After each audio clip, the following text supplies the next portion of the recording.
Hey folks, listen up. We're less than 2 weeks away from my A Few Parts of the World tour. I'll be in London, England on Monday, April 16th, Stockholm, Sweden on Thursday, April 19th, Oslo, Norway on Sunday, April 22nd, Amsterdam in the Netherlands on Monday, April 23rd, and Dublin, Ireland on Thursday, April 26th. Go to WTFpod.com/tour to get venue and ticket information. Okay? All right. Can you dig it? Can you dig it? From the new garage. Lock the gate!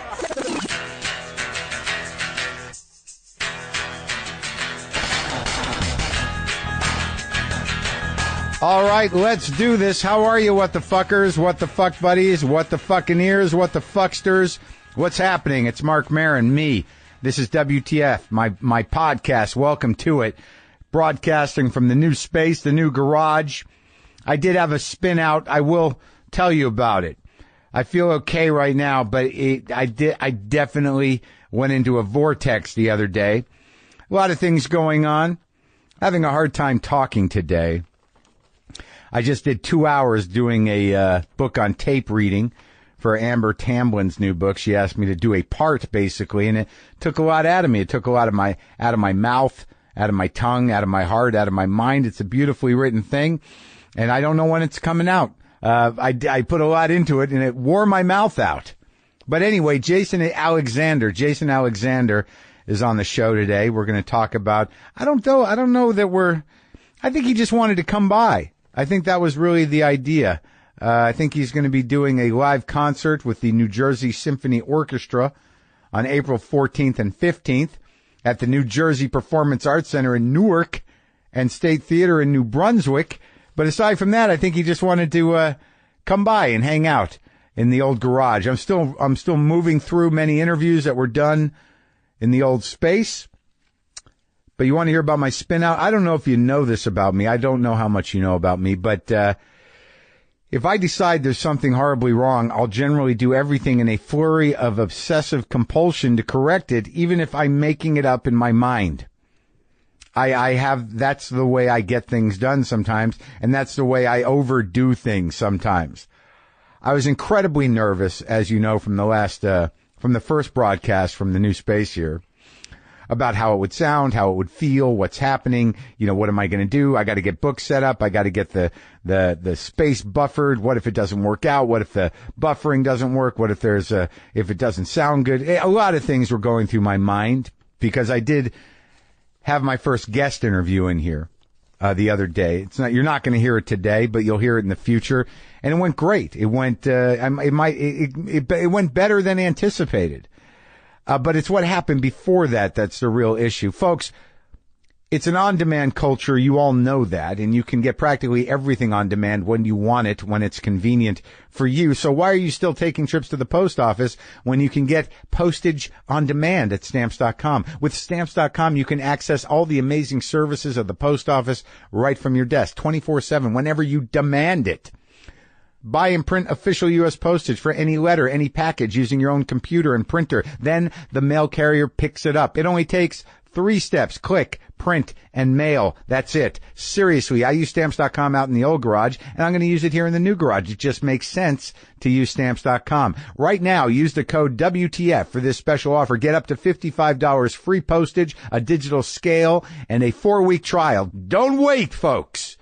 Go to Stamps.com, and before you do anything else, click on the radio microphone at the top of the homepage and type in WTF. That's Stamps.com.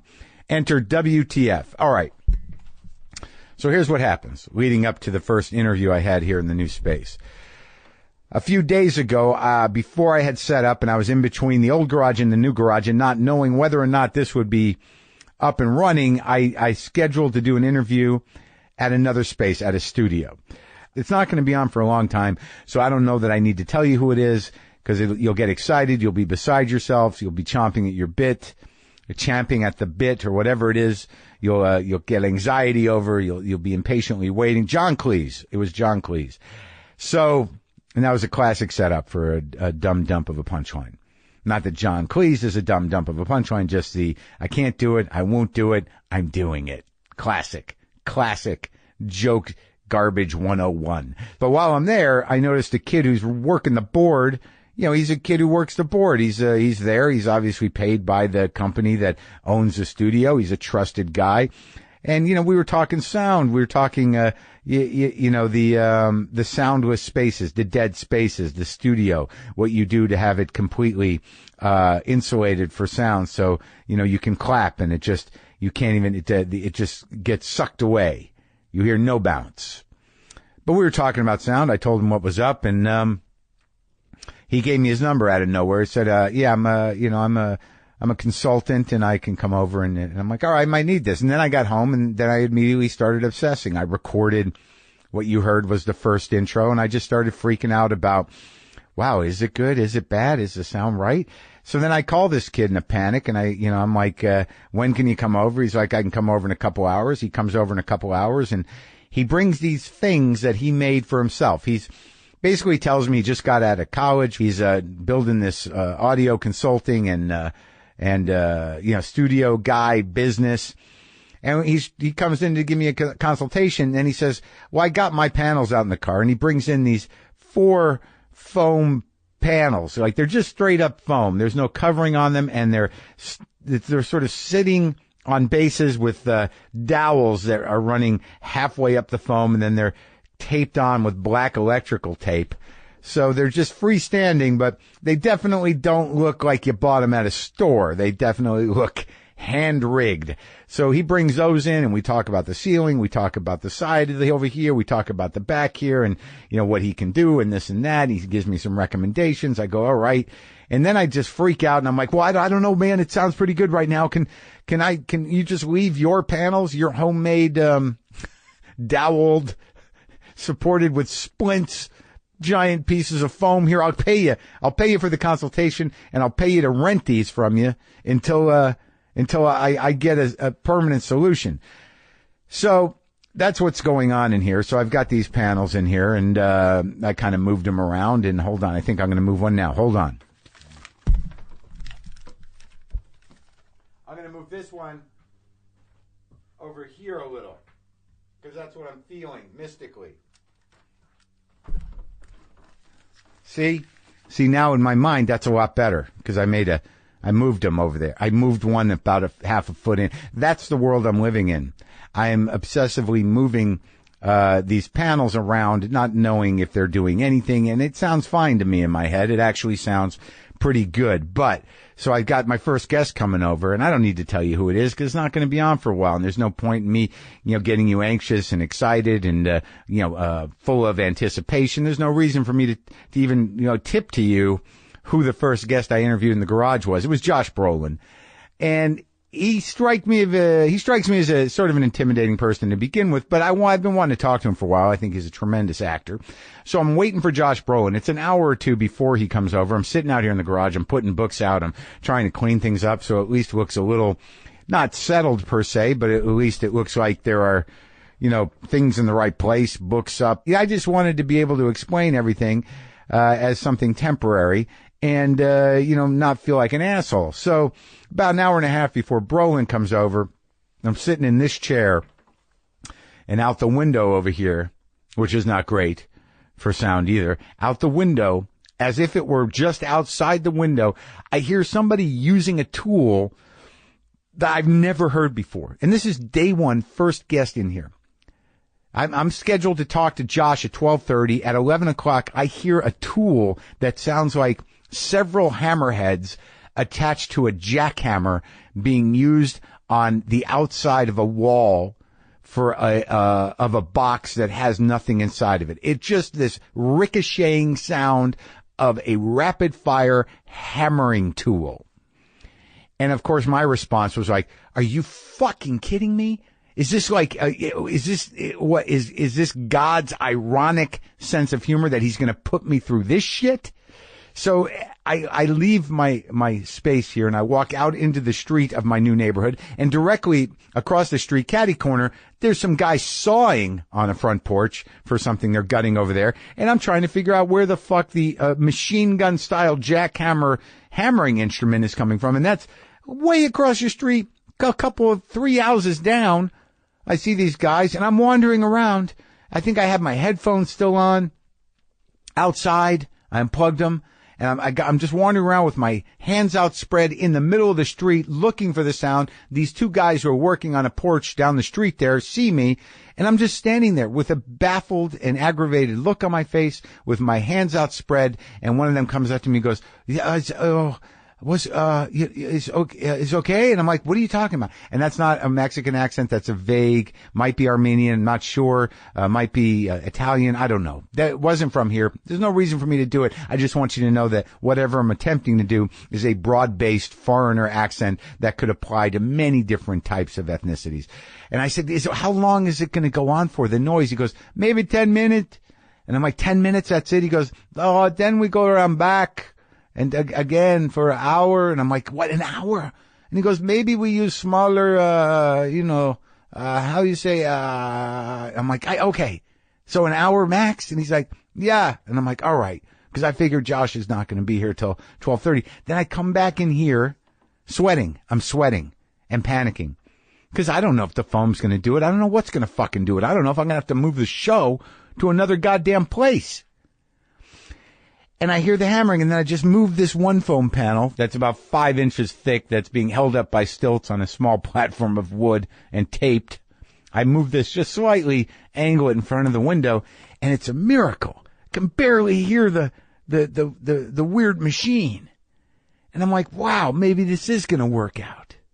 And then I go out and wait for Josh, and he walks in, and I was concerned that, like, with these weird stilted pieces of foam, that it would look too professional. That was my fucking concern, that someone would walk in here and go like, no, this is a professional operation. Yeah, you can tell by the wood that was bought at the Michael's Crafts that, wherever the fuck.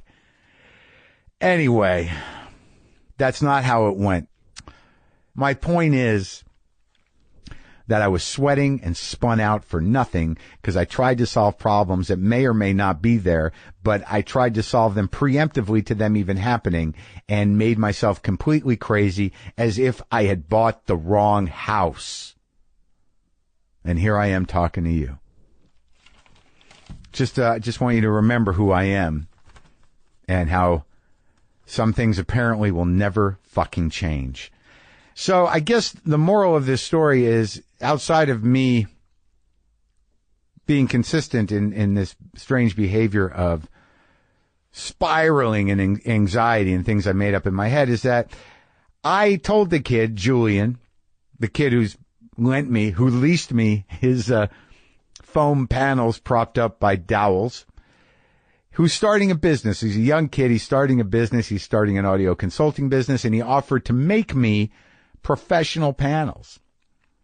And I thought, not unlike when I started the old garage and Laughing Andy from an old radio show that I used to do brought over his foam to help me get started. This guy is starting a business. He's a young guy, and he made me a price. He offered me a price on making nice panels for this that I can move around on the sides and maybe put some up on the wall and the ceiling. And he said he'd give me a consultation and install them and everything. And I thought, well, that's the way to do it. I could have ordered from a catalog, but this kid is making a go at it, so I'm going to give him a go. So he's going to make that for me, and I'll get those in a month or so. But I'm going away for a few weeks, so I gave him that time to do that. He said he could get it all done by next week. And I said, take it easy, pal. If you just leave the ones here that are propped up, the ones with the tape, up until you get the good ones in, I'm good. So that's our agreement. So I'll let you know how that comes out and how that goes. Jason Alexander is a great guy. I'm glad we talked. He's exactly who you think he is, and that's comforting. As I said earlier, he's going to be doing a live concert with the New Jersey Symphony Orchestra on April 14th and 15th. That's at the New Jersey Performance Arts Center in Newark and State Theater in New Brunswick. So this is me and Jason actually talking in the old garage.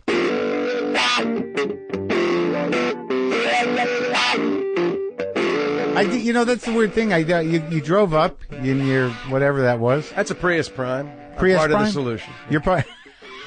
It's relatively new. I've only had it about a month. Well, that's a budget conscious solution doer. Yeah. Could have bought it electric. You don't want electric? No, you know why? I like most Jews. Yeah. Know that at some point I'm going to have to flee.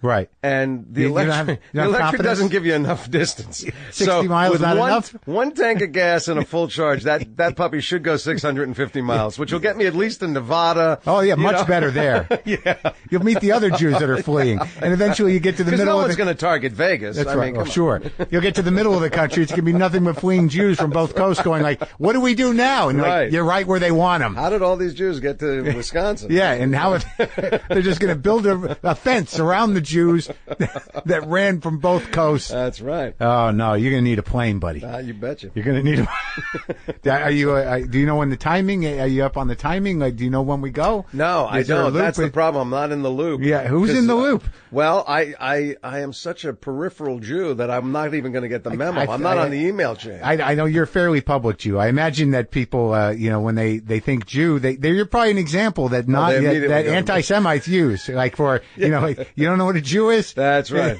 Look at this bald bastard. He screams Jew. Oh, my God. I hope it doesn't come to that. I was panicking. I was panicking at the beginning. I'm like, I got to get a new passport. Bannon's probably got my name on the list. I was going nuts at the very beginning. Yeah. And then my girlfriend said, like, I don't think they're after you. And it's a cold comfort. You're like, yeah, you're right.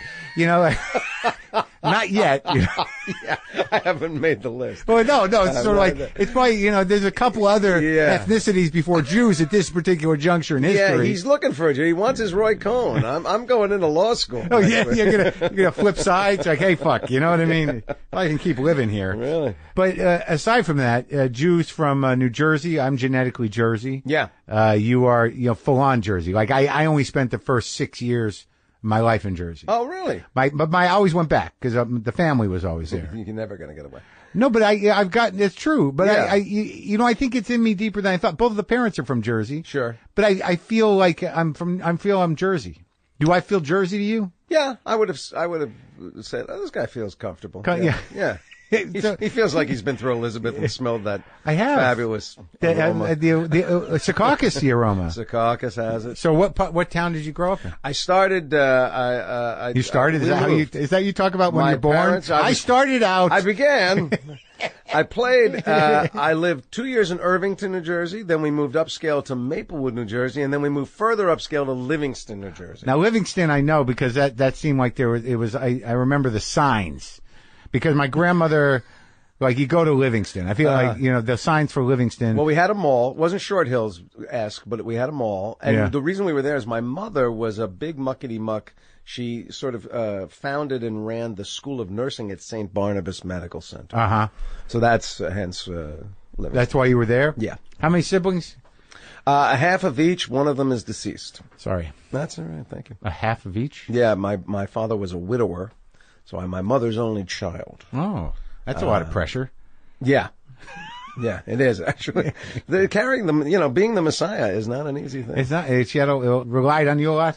Yeah. Had a lot. There's a lot weighing on you? There was, actually it was great because my mother was a career woman at a time when most women were not. Right. My mother was the major breadwinner in our house. My father always worked, but my mother was the major breadwinner. At the nursing school? Yeah. Teaching? She ran it. She created the curriculum. She was the executive director. She was on, I don't know if it's still around, but there was a national organization of nurses that she was on that board as well. She was a big honcho in the nursing world. Yeah. And so she was a nurse her whole life? Whole life. Wow. And what did your dad do? He did a variety of things. One of those guys. With my dad, I'm never sure how much of the history is dead on accurate and how much of it is urban legend. Is he around? My dad died in 2001. He was 91 years old when he died. Wow. My mom is about to turn 98 this month. Oh, my God. Yeah.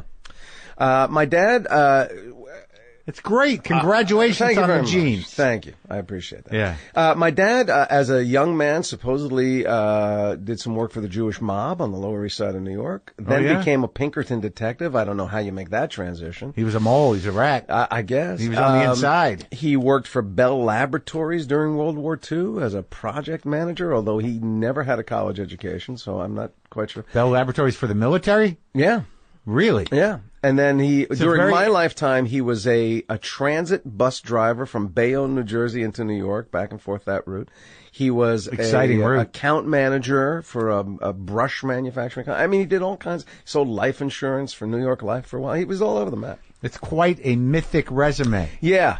He was an interesting guy. Well, He you know, was fun. you got to assume that it's sort of like, it sounds pretty real because no one's going to throw in, the bus driver from Bayonne in New No, York. that I know for a fact. Right. That was- So like yeah. that part of it, that validates a lot, The working for the mob one, maybe? Well, the only reason I tend to buy that is if you look at my bar mitzvah photo album, the table shots, so you see table Jews, table Jews, table Jews, table Jews, and you get to one table and you go, holy shit, what am I looking at?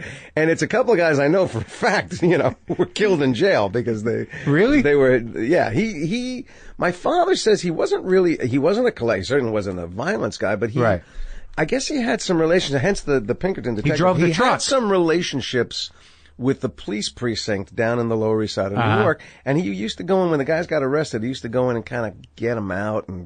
Oh, really? So he was friends with those guys, and he would say, I was affiliated, and I think he just kind of knew them. And so he'd go schmooze the cops to let the guys out? And when I graduated high school, my dad, God bless him, he gave me a piece of paper when not high school, college. He gave me a piece of paper and he said, "Look, I can't give you very much, but there's a phone number here. Yeah. If you ever need anything, you call this number. You tell them you're my kid. Yeah. And be taken care of." And I went, "Are you out of your goddamn mind? You handed me a loaded gun. What are you doing? What are you doing?" Look, you're gonna have to pay for it for the rest of your life. Right. And the vig's pretty heavy. But he was deadly serious. He said, "You need anything. This is the phone number." Did you call? No, I threw it away. You threw it away? You bet. Right then? Right then and After there. we walked away? No, I said, "Dad, I can't. Please, don't do this to me." Well, who do you think it was? It was a number for a guy that would do whatever you need. But, you go, "I'm Al's kid," and he would go, "What do you need? I need this guy killed. I need whatever." I think your father was assuming that wouldn't be the request. You make no assumptions with my dad. Was he a hard guy or not? No, he was. By the time I came along, he was 50 years old when I was born. Oh. So by the time I came around, he was a pug from the Lower East Side of New York, and as a young man, he was always an ethical guy. He was a good man, but he was a pug. He had a bad temper, and but by the time I came around, he had mellowed. Yeah, and I said to my half brother at my dad's funeral, I said, the reason you and I are so different is not that we had different mothers; we had different fathers. Oh, that's interesting. And my dad was just a very sweet man, and so clearly adored me from the minute I was born that I had all that. Yeah, you got the good stuff because you were how most people treat the first grandkid. Right, exactly. Right, like right. These other two. Yeah, I did what I could, but this one going to get all the good stuff. He was by the time I came around, he was a pussycat. It happens in your 50s. How old are you? 58. And what? Really? Yeah. When did that happen? Yeah. And so I'm a September baby like you, and so to me, I just started saying 58, and I feel like it's half gone. Yeah. By the time I get used to the number, it changes again. It's going very September fast. 1. Did you research on me? No, but I know you're a September guy. I think you're a little after. I'm the 23rd. I'm the 27th. There you go. So you're Libra too? I'm right on the cusp. Yeah. But I am a Libra. If you go by the descriptions, I'm more Libra than Virgo. Yeah, but when people ask you, do you say Libra? No, I say I'm right on the cusp. I'm more. I just said it, Mark. I'm sorry, but what does that mean? You can't be two. Yeah, some charts have me as a Virgo and some have me as a Libra. It depends really? who's doing the chart. Do you put any credence in that?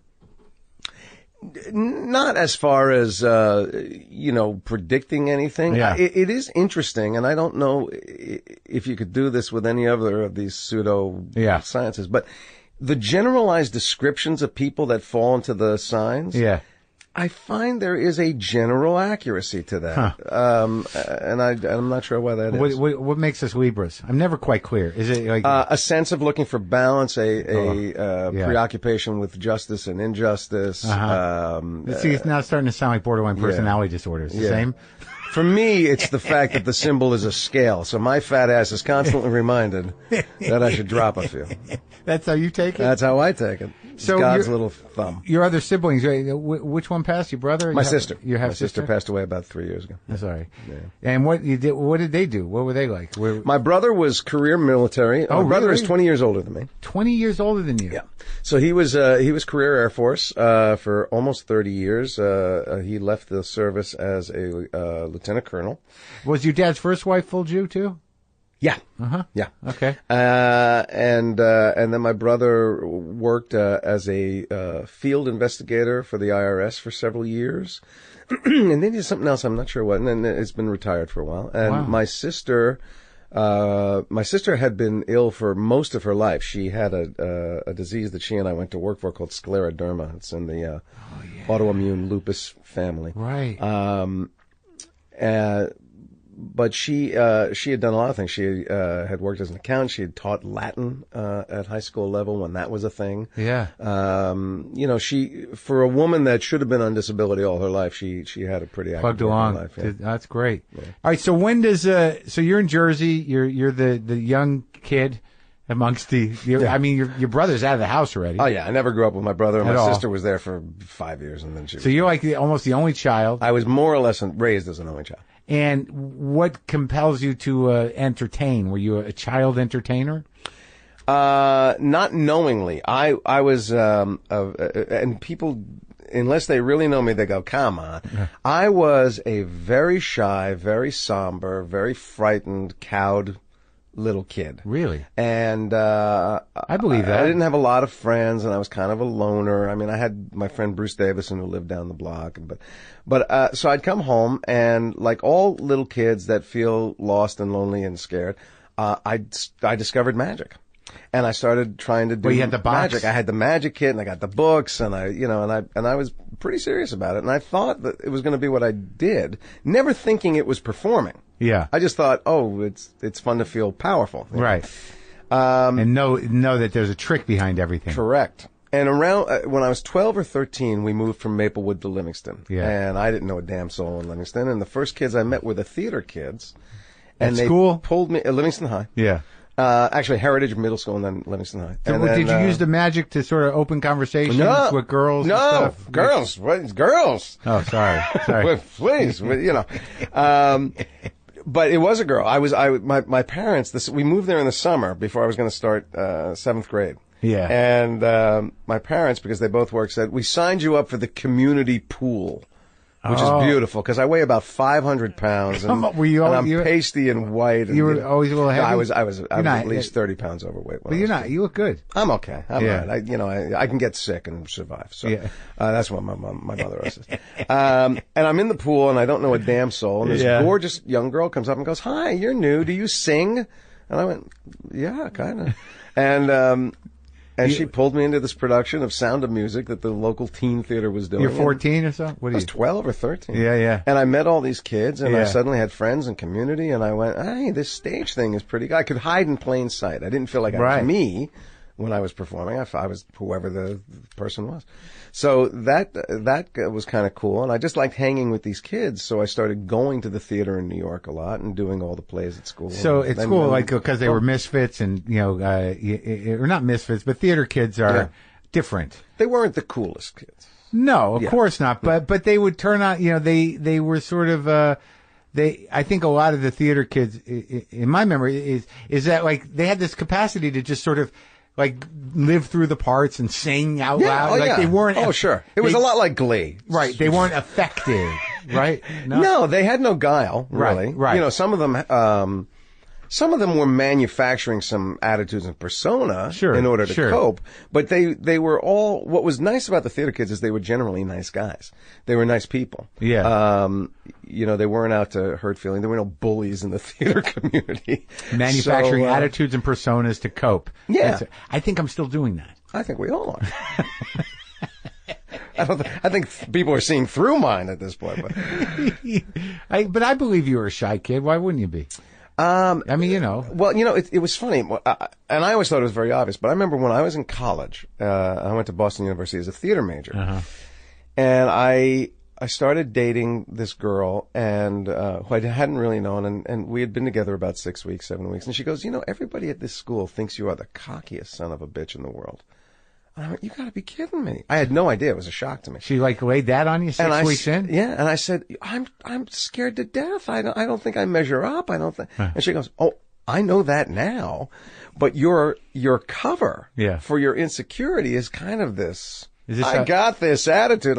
I had no idea that was what I was. Well, that's like a sense of humor. You know what I mean? But that's why I say when most people, so apparently the thing was she breaking up with you when she was a lovely woman.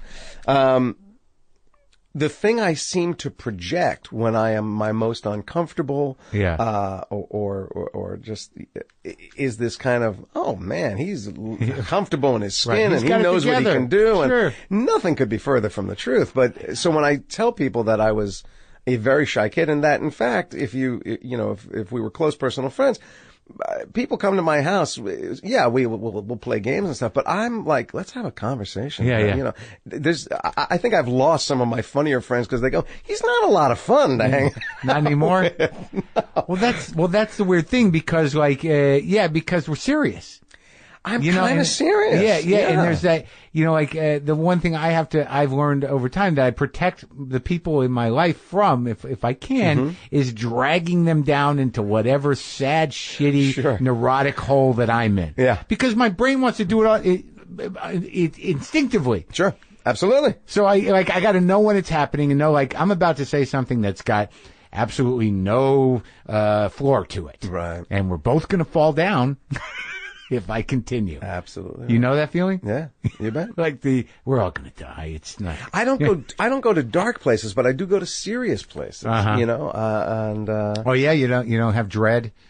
I don't live in dread because, my life has been so friggin' blessed. It's not attractive to live in dread. That's right. People are like, come on, shut up. Yeah, it's just not, that's true. I haven't earned dread at this point. I guess so. Yeah. I guess you're not entitled to it. No. Though, it's unseemly. Yes. It's still scary though. So when did you do magic for money? I used to do kids' parties and stuff, and then I totally dropped it because I realized as a teenager I wanted to be a close-up magician. I wanted to do cards and coins and that. Do you enjoy it now?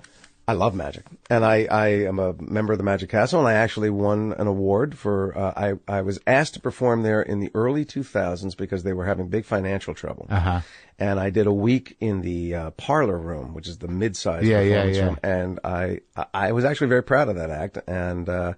The Magicians awarded me Parlor Magician of the Year that year, so I was very pleased. But I gave magic up because I realized when I was a teenager I was never going to be good enough, and I knew the difference between good enough and not. Yeah. And I loved magic, and I loved magicians, and I went, I've got this theater thing. That's an illusion that I can do. And, right. So I was always a hobbyist, but all my aspirations about it went away. When you see that stuff, is your brain automatically going, okay, so now I see what it's saying? So I know the principles for almost all the stuff that I see. Yeah. What I love is, with knowing the principles, I don't see the moment. Right. And I go, that's great. Right. Because I love that. I love being fooled. Yes, I love it. It makes me so happy to go, I know what you did and I don't know how you did it. Some people, it's great. It is great. It's hard to be cynical about it, but I know people are. It's like, I think my wife hates it. My wife hates magic. Really hates it? Yeah, my wife's whole attitude about magic, she sums it up to this. There's a secret. You know it. I don't. You won't tell me. Go fuck yourself. That's her. She feels it's all a power trip. But you just told me you don't know most of it. I know. I don't see it. I understand it. Most of it I understand. And then there's some things where I go, I don't even know what principle they're using for that. Right. Stuff. Well, that's the real and that makes me really happy. Right. Because you're actually, you're confounded. Yeah. So, you do a card trick on your wife and she goes, yeah, it's my card. Fuck off. As long as, if I do a trick for her, she immediately goes, all right, tell me. Oh, really? Yeah. And do you? For her, I have to, because otherwise it's an argument. So that's the one condition that the oath can be broken. Yeah. But Dana doesn't like surprises. Like, you would never throw my wife a surprise party. No. She'd be so pissed. Angry. Yeah. It'd be like, surprise, get the fuck out of my... She slammed the door on a friend of mine who came cross-country to celebrate her birthday and didn't tell her. Just appeared at the door with a bag of New York bagels, and she went, go fuck yourself, and slammed the door. Really? What is that? She got over it. No, sure. It makes her feel unsafe. It's she's a very organized... Right. She's not a control freak, but she is an organization freak. And she likes to know what's going to happen and be able to plan for it. Sounds like a fine line. And she feels like the people close to her should know that. And she forgot for a moment that it came from a good place. And, she reopened the door and got over it. Right. But so the initial reaction was, oh, I hate you for doing this. Right. It wasn't on the schedule. No, it was not on the schedule. Yeah, right. What does she do? She's a painter. Oh, yeah, I'm dating a painter. That's interesting, isn't it? Abstract painter. Mine is not abstract. She's figurative, and impressionistic, and feminist, and very, very good. She's been doing it. She was not doing that when I met her. She was an actress. We've been together forever. We've been together 38 What's her painting years. name? It's her name. It's Dana, and spelled Daena, and her last name is Title, like the title of a book. Dana Title. Yeah. Yeah, painter, like it's interesting. They definitely live in their own world. It's a very uniquely solitary thing, but they do it. They go to a different place. Yeah. And being what we are, which is, people primarily driven by charm. Right. All you can do is sit there baffled when they produce something like, where does that? It's also a magic to me because I have no artistic ability whatsoever. And so she shows me the stuff she does, and, things look like things. And I go, I don't know how you took 3 dimensions and made it 2, and it looks like it's 3. So she's got you. You can't figure out that trick. No, and also, one of the big challenges for us is that visual art doesn't often speak to me. It feeds her soul. She can look at a painting the way I look at music. Right. And it changes who she is as a person. And I don't get it. Almost never have that reaction to anything visually. And so I'm less of a man in her eyes. Well, I mean, have you learned that maybe you just keep that to yourself? It's too late. You blew that one a long time ago. 38 years, that cat is out of the bag. Yeah. Can't pretend? No. You're an actor. Can't you have the one moment? Just next time you go to a museum, it's happening. Yeah, I've learned to speak art a little better, and I've learned to speak to her art a little bit better. But it's... I see that you did the thing with the... Yeah. And I can talk some of the terms, but... I just felt like there was a lot of fighting around this at some point. I felt it. No, not fighting. Disappointment. Oh, geez. Which is worse than fighting. That's worse. That's like the Jewish curse. Yeah. But I always say, you didn't do this when we met. You changed the rules. You were an actress when I met you, or trying to be an actress when I met you, and we had everything going together. And now you decided this thing. I never said I was that thing. Yeah, right. Interesting. But so you guys were together before anything happened? Yeah, we met in 1980. We were married in 82. Yeah. So so you go to high school, and you do the theater kid thing, and then you get into BU, the theater program. Yeah. What year? 77. So you graduated? I didn't graduate. I finished 3 years, and I had been working professionally from the time I was 14. I sort of fell into a professional career. What do you mean? I was doing a children's theater in Livingston, or New Jersey, it wasn't Livingston. Yeah. And they were doing little original children's musicals. And you did that? I was part of that company, and then some dad in the audience one day was a TV producer. And he said, this could be a cute little children's series, and he ponied up the money. We all joined AFTRA, and we shot a pilot. And he couldn't sell it as a series, but he got the pilot on local New York television, like a Sunday morning at 7:30 or something. Oh, yeah.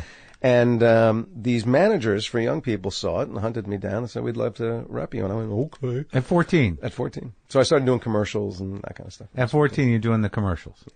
Were you making money, saving up for college? Oh, yeah. So you paid your own college? Most of half of it. Because of the commercials? Yeah.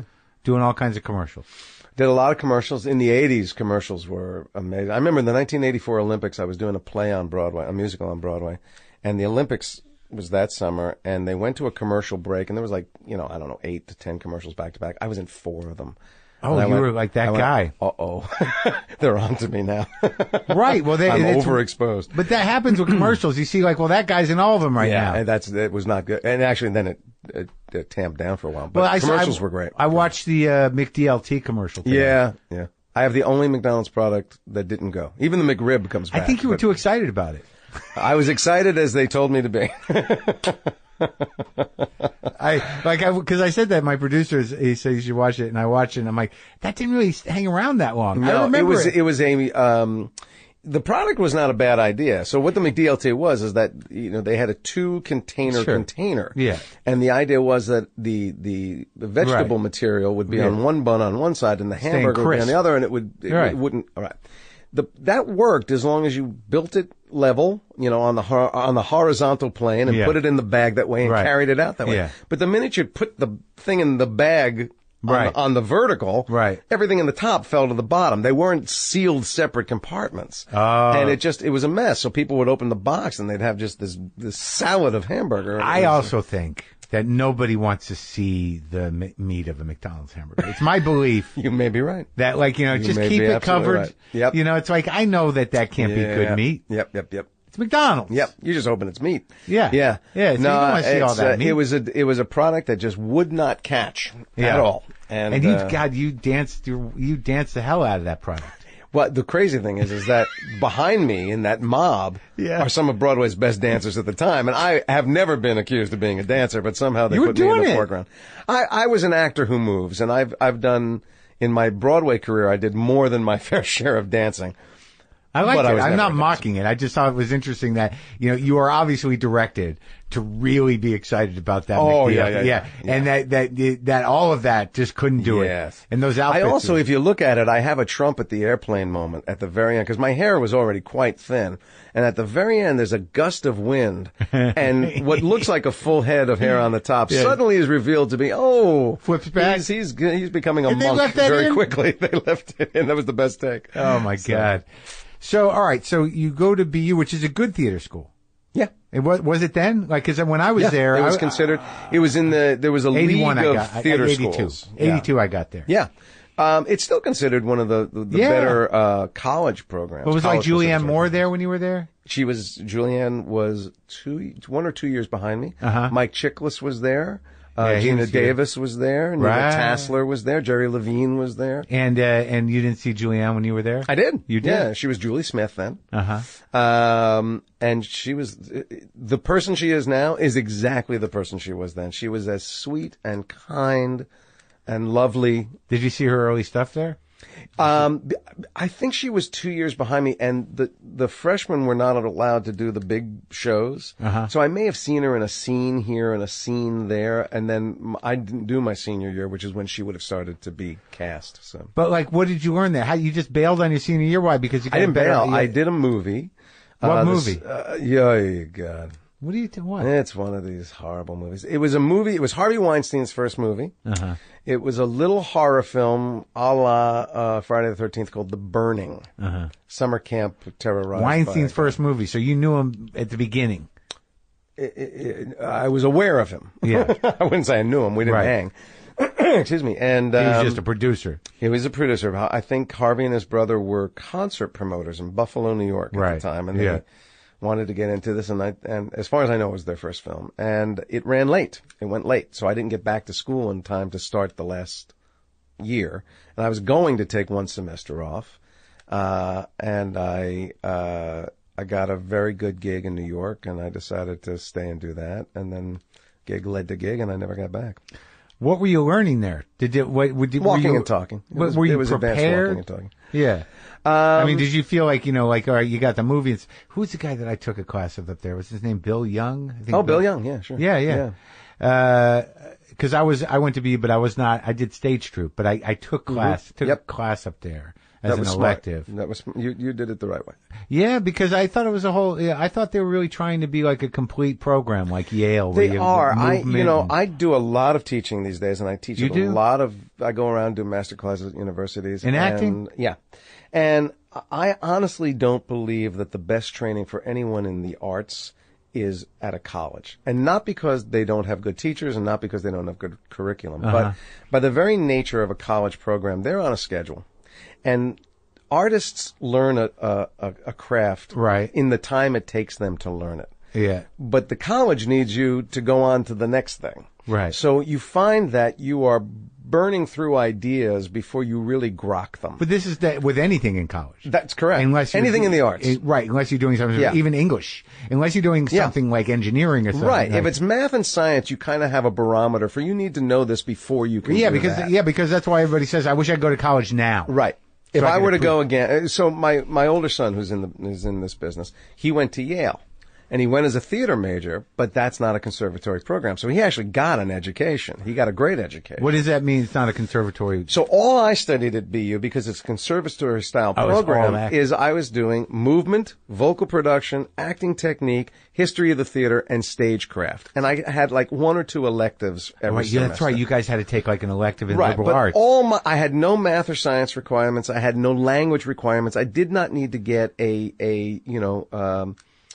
real education of any kind. I was solely focused on the craft that I was studying. Yeah. I don't think doing that at a college, I wouldn't recommend it for my kids. But. Well, because like, what if you get out and the odds are against you? Well, so that's true no matter where you study. But but that's what I mean is that like, at least with a few other things, you're a little more well-rounded. Right. So when you get out and you can't get a job in the theater, you don't go apply it in restaurants showing them your swordsmanship. And even in the theater programs, the whole notion right now, and I'm on the Dean's Advisory Board for BU, for this college. And the thing we keep talking about is even the name, College of Theater. Yeah. We go, right. No actor is making their living solely in the theater. So this is a misnomer. It should be the College of Performing Art, because you need to understand film. You need to understand television. Right? You need not yet.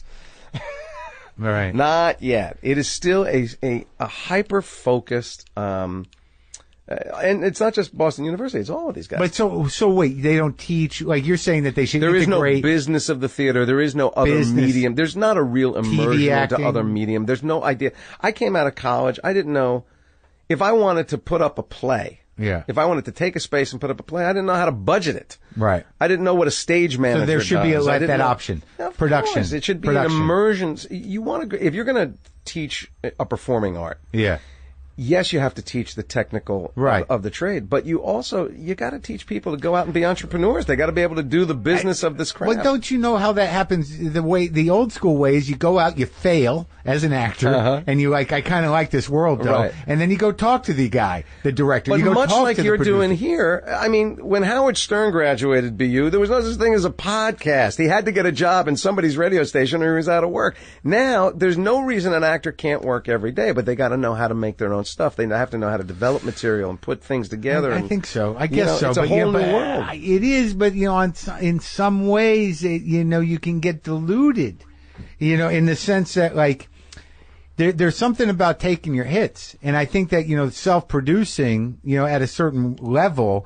You think you're doing something. Well, you are doing something. Even if you fail, you're doing something. Yeah, but how do you know if you succeed or fail? I'm saying like anyone can put something out into the world. Right. But, how does it get traction? What does it mean? What the hell difference does it make? That's the big challenge. How do you make money? Brave new world is that how do you monetize what we do? What barometer is success?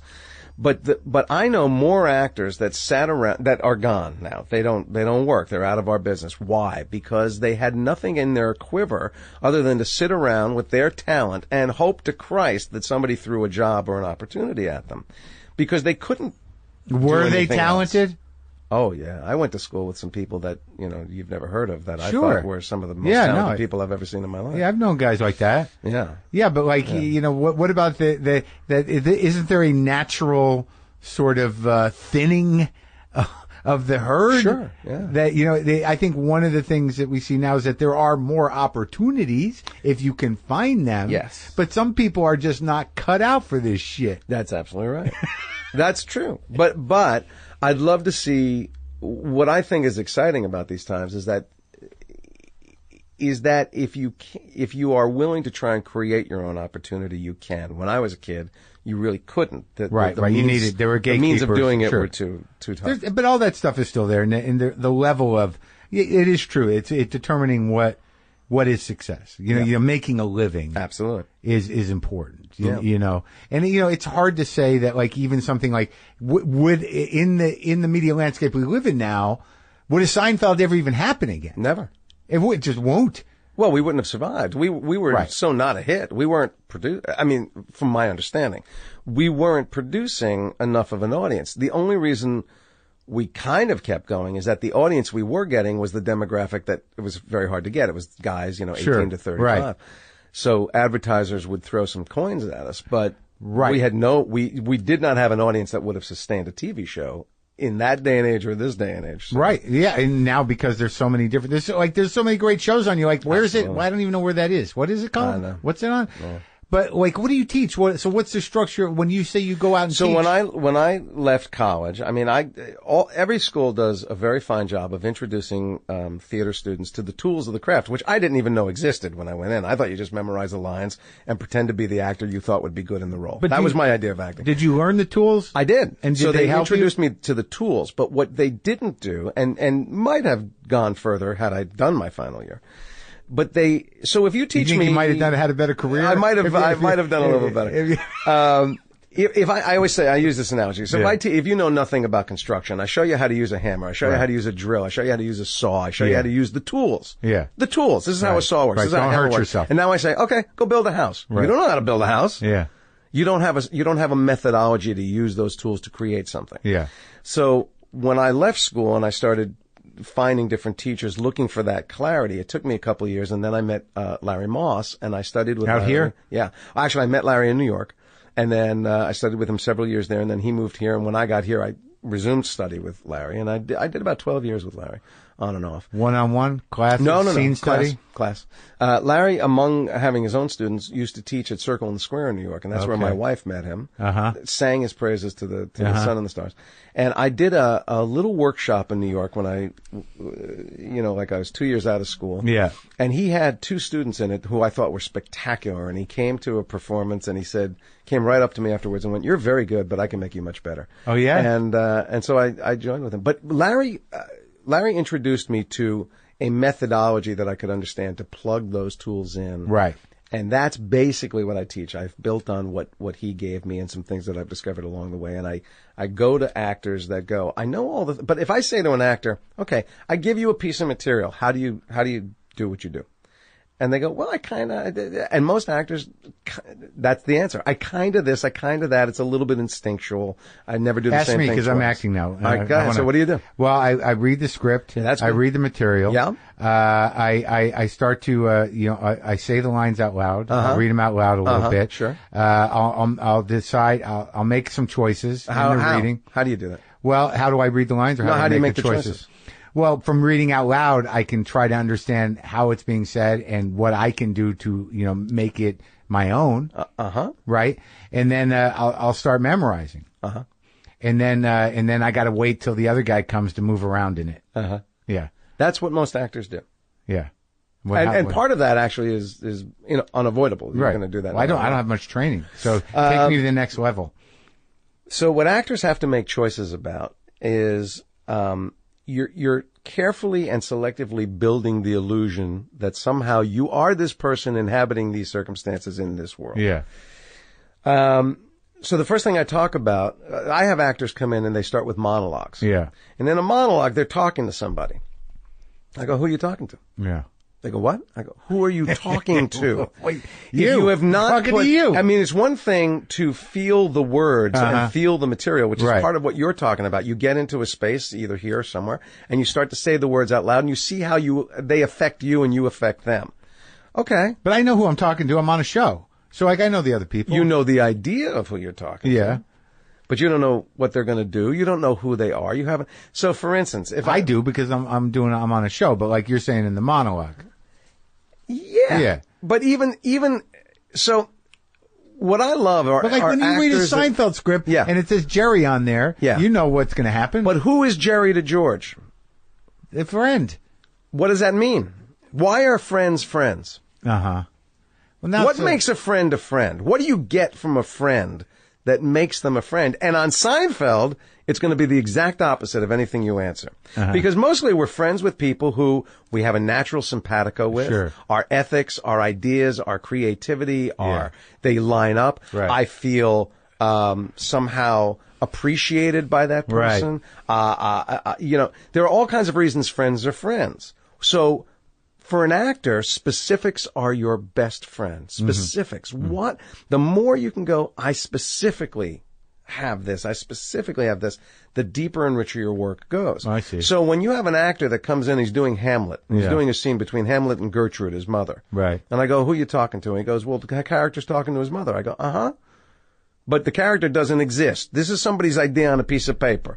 You're a real person pretending to be this person. Yeah. So are you talking to Hamlet's mother? Because she doesn't exist either. So who are you talking to? Uh-huh.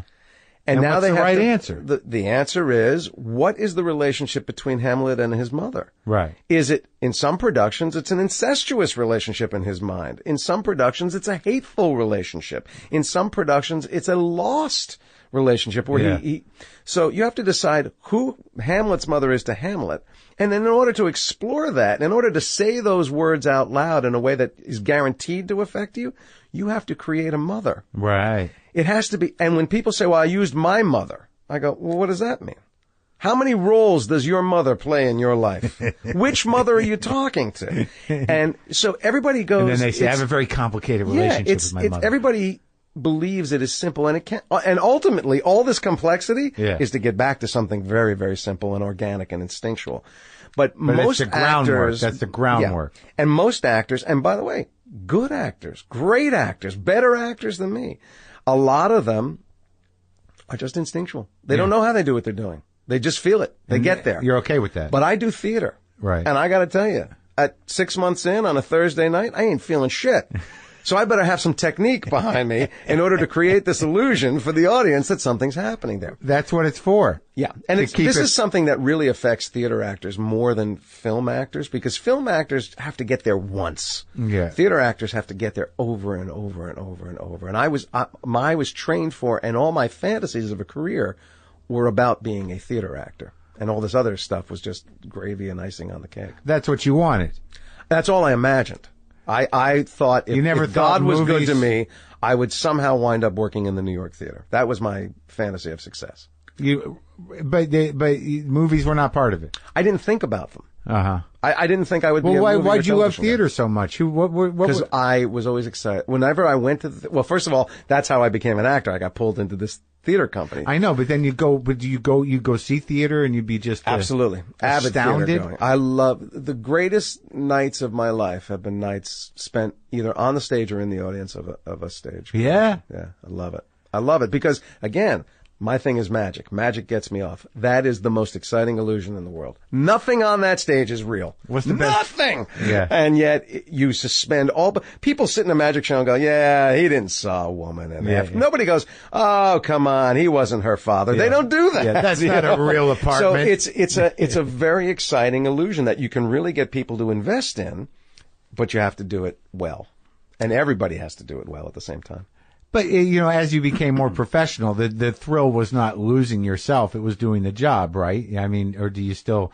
The thrill was the detective, case of who is this person? What is this event? How do I building get there? the character yeah, and then I went from I hate rehearsing, I can't wait to perform because I so desperately needed the affirmation. Right. To which is why I try now to do more directing than acting because I don't crave or need the applause. I love the discovery process. And to be part of the ensemble. Yeah. And working with an ensemble. Yeah. What were some of the like mind-blowing kind of things that really, kept you excited about theater? If you're going to so much theater at that time when you're younger, like you must have seen a lot of great stuff in New York. I saw a lot of great. I saw a lot of terrible. Sure. But like, were there performances where you're like, holy shit? The performance that made me go, I have to do this. Yeah. Was Ben Vereen and Pippin. Really? Yeah. Huh. And I'm not alone in that. I've known Ben. We're not friends, but I've been at things with him and gotten to chat with him, and a lot of people had that experience. He was so extraordinary in that piece, and it was so theatrical and so magical and so charismatic that it made a lot of people go, I have to try and do that. Yeah. And it stayed with me. I know his readings. I know his, I mean, that performance is That was raised in my mind. But I saw amazing things. I saw Anthony Hopkins do Equus on Broadway. Yeah. I saw Malkovich in Burn This. Absolutely. With that 3-page rant that he comes on with. And that wig. And he couldn't find a parking space. Hair. Yeah. I mean, it's those things that just go, oh my God, I was here when that happened. And it's living and breathing right in front of me. And even I love musicals, and I know there are people that genetically just hate musicals. I genetically, I'm a repressed musical lover. Like, I don't seek them out, but when I go, I'm always like, oh, I love them. I get crazy over them. I love them. When they're good. Yeah. There's something, right? It's like magic. As soon as people start singing, I get all teared up. Yeah. I don't know what it is. Yeah. I do not know what it is about many people singing on a stage. Because there's something about, we as a creature raise our voice in song at the heightened moments of our lives. They're either celebratory or they are at our deepest despair. That's when we sing. Really? And so I think the act of lifting into music, just whether you are aware of it or not, you taps into that. Where'd you learn that? Life. Observation. That sounded like a study. Certainly not in college. They didn't teach me that in my... So, now why you did, it looks like you, before Seinfeld, I don't know what your timeline is, but you were on stage constantly in New York. You were like a Broadway guy. Yeah, so Seinfeld happened around 1990, and I came out of college in 1980, and I spent the 80s primarily doing Broadway and off-Broadway and commercials. Yeah, and with a little bit of a tiny film or a tiny TV thing here and there. Right, but you were content. Extremely. I never thought I didn't think life could get better. Because you were on stage all the time. I was a working theater actor in New York City, making a fine living. I was putting money in the bank every year. My wife and I lived great, and I didn't think anything beyond that. And you had the craft in place that would enable you 6 months. I was getting it. I mean, I was still. I think it's still learning, but in the 80s, I was really putting pieces together. But I think that's important what you said, because I just talked to somebody else about that specific thing, about, maybe it was Tracy Letts, about like 6 months in, where you when you got nothing, but you got to do it. That's the job. That's a hell of a thing to know. Yeah. I know it as a comic too, that like, I've dragged some audiences down the garbage hole with me.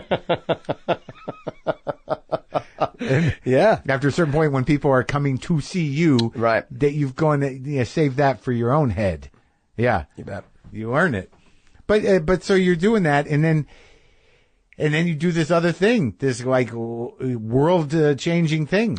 There were a decade. There were 3 things that happened back to back, and it changed my life. One was winning the Tony Award in 1989 for a show that I had no idea would even put me in the running for such a thing, because I didn't really.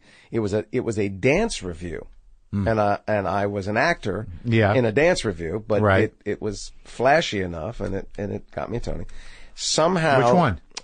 It was called Jerome Robbins Broadway. Yeah. It was a big celebration of Jerome Robbins. And you were singing and dancing? Singing and dancing and playing a bunch of characters. So won the Tony, and then somehow that put me in Gary Marshall's purview, and I got Pretty Woman. Oh, yeah. And the Gary Marshall to Rob Reiner to Jerry Seinfeld connection began to get me to because Reiner was a partner at Castle Rock. Right. And Rob was married to Penny at that point. Right. So. Oh, wow. And then Glenn, what's his name at Castle Rock? What was Glenn's name? Padnick. Yeah. Glenn Padnick. Yeah. I had a weird meeting with Glenn Padnick after Seinfeld. I was coming in pitching something, and he just couldn't be more thrilled about how it went with Seinfeld.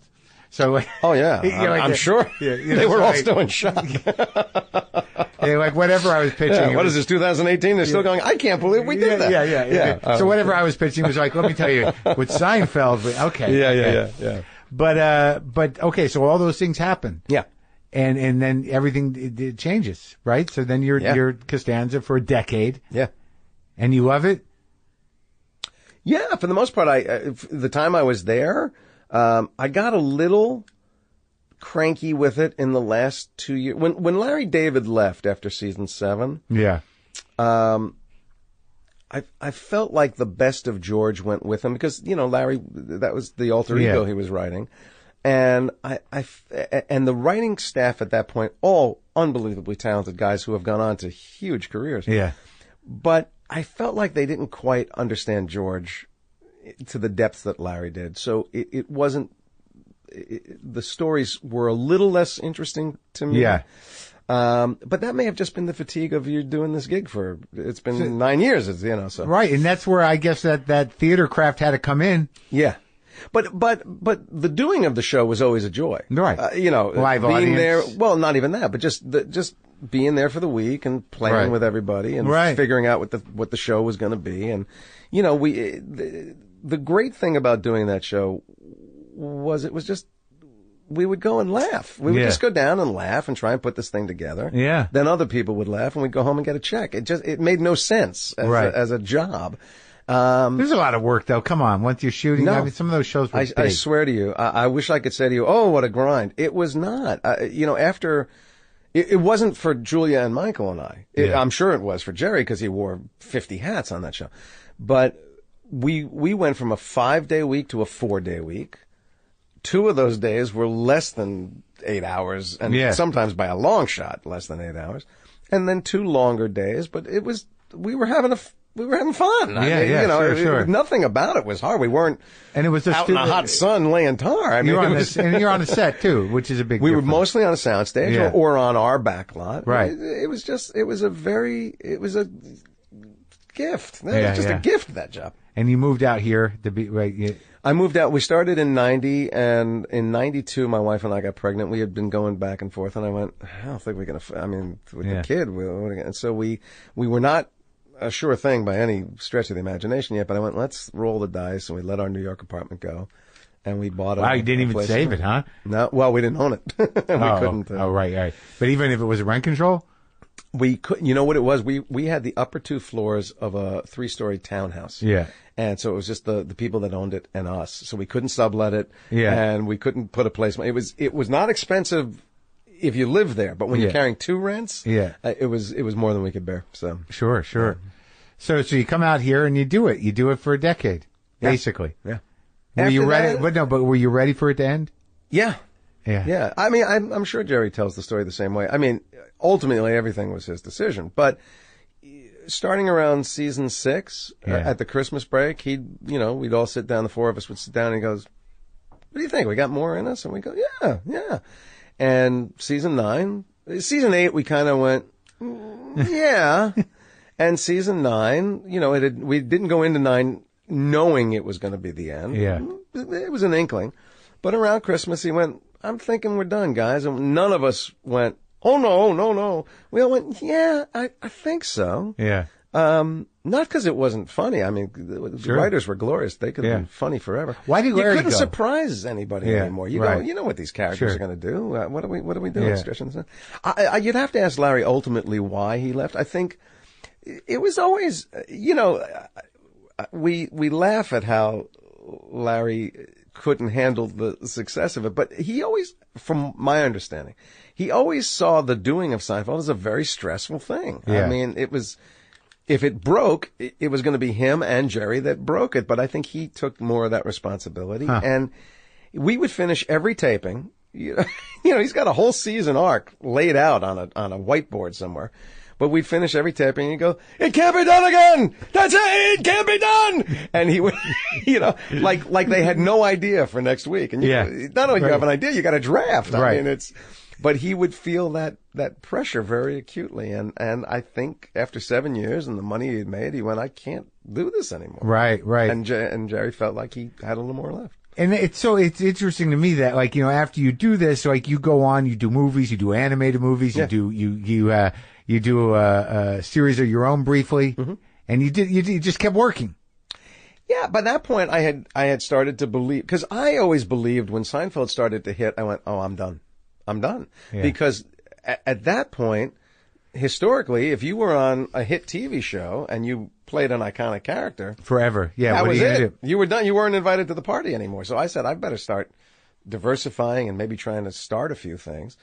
So I started doing a lot of solo. I started doing because I was a singer, I could do symphony shows with pop orchestras. I started doing that. That's right, yeah. I started doing a lot of corporate hosting gigs where it was light stand-up because I was never stand-up. But my writing partner, I could come up with just enough for that. But what was that? So this was just to was it to earn a living? You were just trying. It was more to do stuff. I didn't want. I was 40. You weren't Seinfeld ended. I wasn't quite ready to, buy a boat and go sail.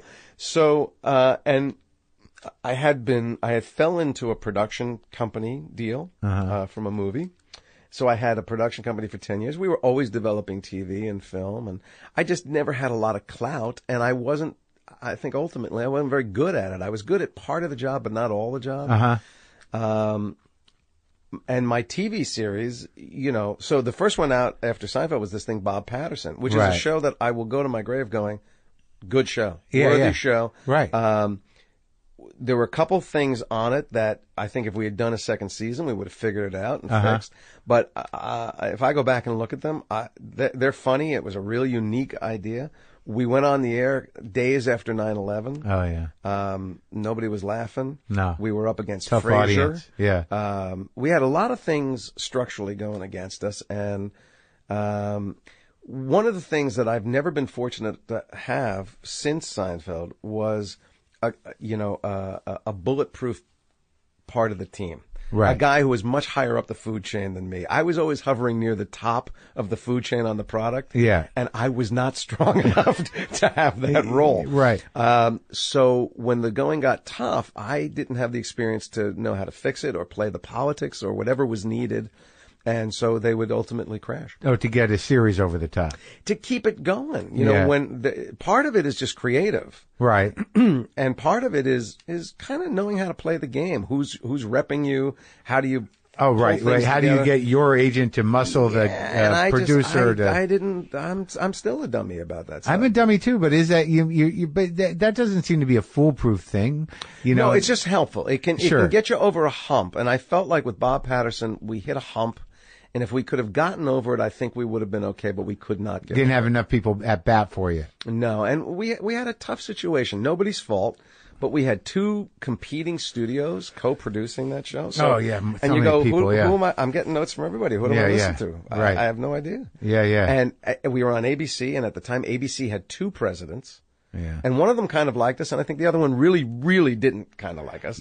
And so there was an internal conflict there, and it just, everything about it was not set up for success. That's the one thing that people don't always realize is that, you have your thing, but then no one knows what the fuck is going on a corporate level, who just left, who's coming in, who do they like, who they not like. Absolutely. It's not just as easy as it's not just, it's a really funny show and I like these guys. There's a lot more going on. Yeah, or even that was the part that I did not know or did not understand. Yeah, it's a heartbreaking part. When you which is sort of the sense that what you're talking about, teaching younger people today about taking more control over their stuff, is that you usually don't have it.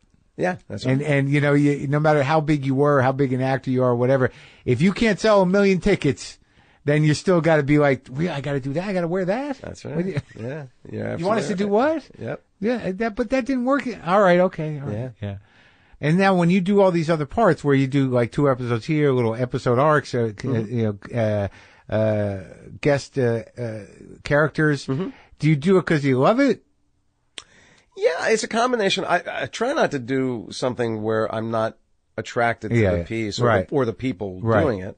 But sometimes, I mean, there's nothing you do for the money anymore. Thank you, Jerry and God. Yeah. Or could be the same person for all I know. Don't tell him that. But you do like to, you like to go, I want to make sure I still know how to do this. Right. So I'd rather work than not work. Right. Given the choice. Sure. Yeah. I don't want to do something that I don't believe has any merit. If you have a little reputation and you do something, you're kind of saying to the audience, I think you're going to like this. Yeah. I never want to not be thinking that when I go in. Right. So I get a little picky with that. But generally I like to work. I like to work with younger folks and see what's on their mind and what's going on. And, but generally if somebody who I respect is doing something and it's being done with integrity and they invite me on board, I generally will go. Yeah. And do you seek movies? I don't think anybody in our business doesn't seek movies. Sure. I don't think they're looking for me. I mean, if the recent Oscars, I have had nothing in contention for about 10 years. So. Yeah, I guess it gets. I guess it's like it's. I never thought I was a movie guy. Yeah. I find that people in movies, my stock and trade is I'm kind of an everyman. Yeah. I remind everybody of somebody. Yeah. I find that movies are populated by people that really have a very distinctive. They walk on the screen, you go, got it. Yeah. Got it. And I'm not that movie guy. Yeah. But, it may be a combination of, they don't want George. Yeah. And that is a thing for some of them. They don't want an iconic, recognizable thing. Or they may not think, Yeah, but it's weird. I can separate you from George now sitting here talking to you. I imagine that's a relief, isn't it? It is. I also say, the audience doesn't watch Tom Hanks as Sully Sullenberger and go, "Oh, Forrest Gump." Yeah. Really, it's not a thing. But it is odd that some people can completely transcend iconic roles on television. I know, but it's not many. No, it's just really it's wild. I have nothing on it. The truth is, I have loved doing movies on the couple of occasions where I've been the director. Yeah. I find every minute of it exciting. Yeah. As an actor, I find many of the minutes not so exciting. Oh, gosh, it's a lot of minutes. It's a lot of minutes. And you're always hot or cold or tired or... Trailer's not great. Or you're not home and you... Oh, yeah. You got a lot of time. I tip my hat to the movie people because you're out of your life. Yeah. And it's hard. It's a hard existence. Now, what about stage? Yeah, love it. I just finished a piece in New York I was doing from August to Christmas. What was that? It was a new John Patrick Shanley play at Manhattan Theater Club. And so you're still doing a lot of that?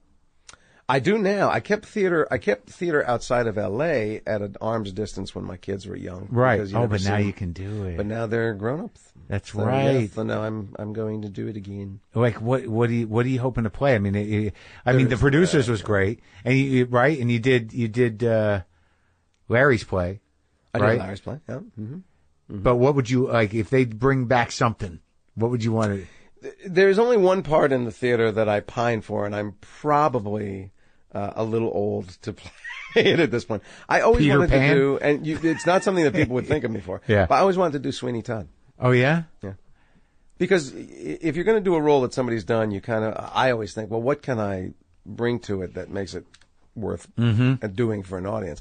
And I think there are things about Sweeney Todd that I haven't seen an actor incorporate or deal with. Wow. That I think could be really exciting.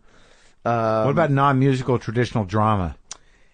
There's nothing I pine for. Yeah. There's no... Right. You don't want to play Willie Loman?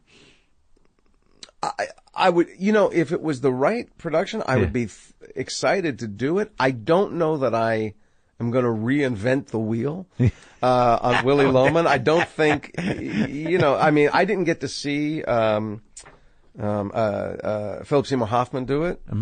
And the response critically to him was that he reinvented the role. I would have loved to have seen that because that's such a rare thing to be able to take a role like that and not step into echoes of what has been done before. Right. If he was able to do that, I really would have loved to have witnessed sorry, that, I missed it. They didn't tape it, huh? No. Well, it seems like you're good. Life is, baseball's been very good to me. How old's your kids? My younger one is about to turn 22, and my older one will be 26 in May. Wow. Yeah. He's doing good. He's a good actor and a very funny guy. He's got a 2-man sketch comedy team here in town, does a lot of improv. Where are they working at? UCB? Or? He does mostly, they work out of the I.O. space. Oh, yeah? But he's done UCB, he's done Groundlings, he's done all that stuff, and he's with like 7 improv teams in town. That's the new thing.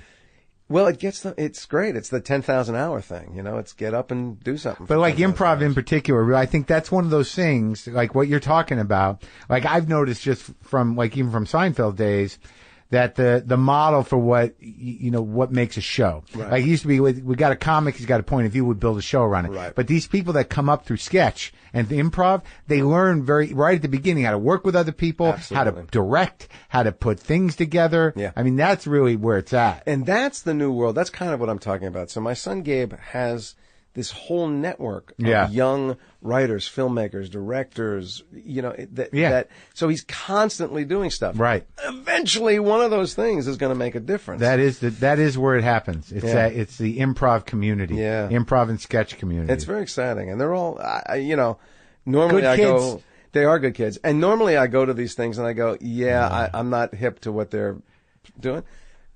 His stuff, I go, wow, that's really smart. That's really funny and really smart. You get it and it works. Yeah. Do you ever do improv? I've done it. I've never studied it. Right. I've looked at it and I've jumped into it. And, Oh, yeah? And I can hold my own. I don't know the rules. I don't know all the things. Always say yes and I go, well, see the difference between improv and acting, and you'll know.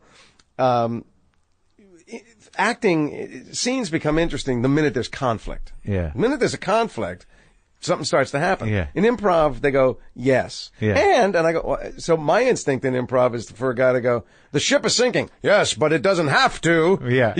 Yeah. If you do this, well, I can't do that, but you must do this. And then I go, now I'm in a scene. Right. My son will go, you fucked it up.